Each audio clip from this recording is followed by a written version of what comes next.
everyone, my name is Miss Kim from the Sonoma County Library, and welcome to Book Read-Alouds at Home.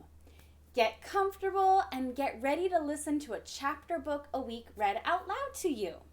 Feel free to check out the ebook from our library website, sonomalibrary.org, so you can follow along, or just relax, close your eyes, and listen. Now, grab your pillow, grab your blanket, get comfortable. Snazzy Cat Capers, Chapter 4, A Perfect Storm. What's in the bag? Oscar was jumping out of his fins with curiosity. Giant opals? Priceless coins? Secret love letters? No, you nosy fish. They are invitations. Ophelia could hardly believe it. With each letter she opened, new waves of anger curled her whiskers. After a few moments, all of her fur stood on end. She pulled out one envelope after another. Every one had the FFBI seal on the corner. This bag is filled with invitations and reminders about the latest and greatest Furry Feline Burglary Institute Perfect Heist Competition. The one that's been happening in Paris right now. The one that I can't win because I didn't even know about it. The letter said, Dear Elite Cat Burglar, you have been invited to participate in the FFBI's 5th Annual Perfect Heist Competition. This year, steal the rare Himalayan diamond from the famed, heavily guarded Belle Museum in Paris, France. The first FFBI agent to hand in the diamond wins the perfect heist trophy and will be recognized as FFBI's best cat burglar. Deadline is 12:01 a.m. Eastern Time, October 17th at the FFBI office in Brussels, Belgium. There's a little text in the corner. Very tiny print says, Winner subject to gem authentication inspection by a certified FFBI gemologist. Do you want to sit down? Oscar pulled a fuzzy cushion over for her. You look like your blood might just boil. There's no time to sit, Oscar. There's hardly time to breathe. The contest ends in under 2 days. She examined the postmarks. My mail has been buried in the garden for weeks. Intriguing, Oscar puzzled. Why would someone try to prevent you from participating in the competition? Also, why doesn't the FFBI use email? They do, but I don't enjoy email. It's easier to tamper with and not as classy as old-fashioned mail. Ophelia rolled her eyes. Besides, the catnip spam I get is beyond ridiculous. Don't get me wrong. I like high-tech things, but when there's a choice, I always request the classic option. Oscar peered into the bag. Anything else in there? There was one last lone letter at the bottom.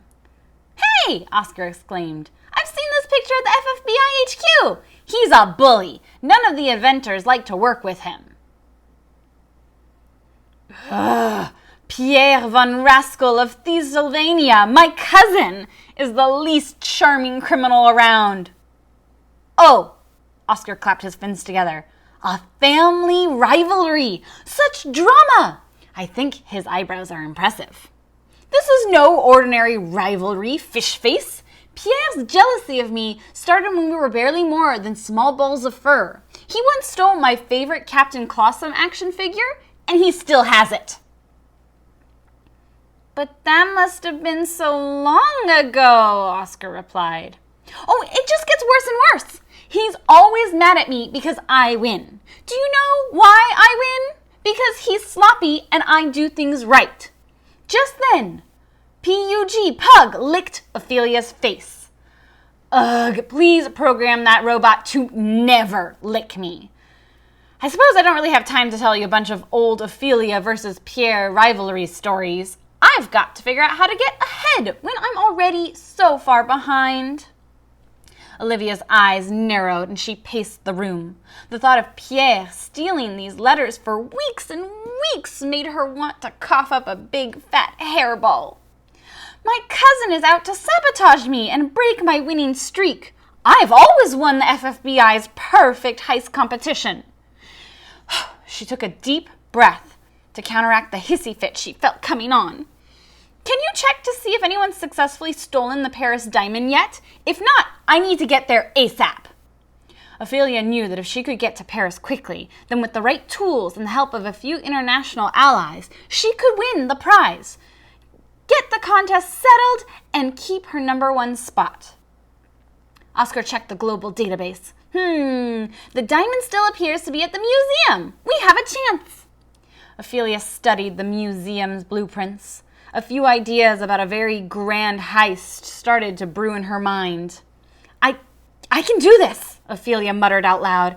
I'm going to need a grab-and-switch gadget, one that's the exact weight of the Himalayan diamond. There are invisible lasers surrounding the pedestal. I need some way to see them. If I can just get into the room and avoid the alarms, I should be able to grab that gorgeous gem and waltz out of the front door with style. Ooh, I do love a good heist where I can just walk out the front door. Oscar jumped into the action. That's the winning attitude! I'll start making gadgets while you book our passage to Paris. Our passage?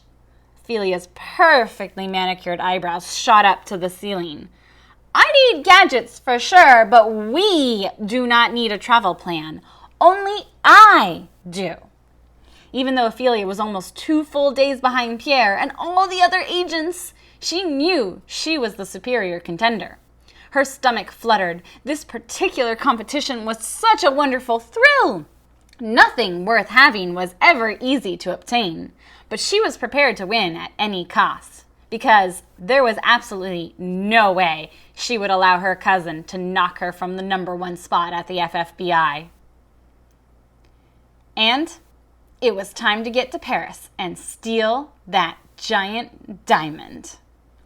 End of chapter 4.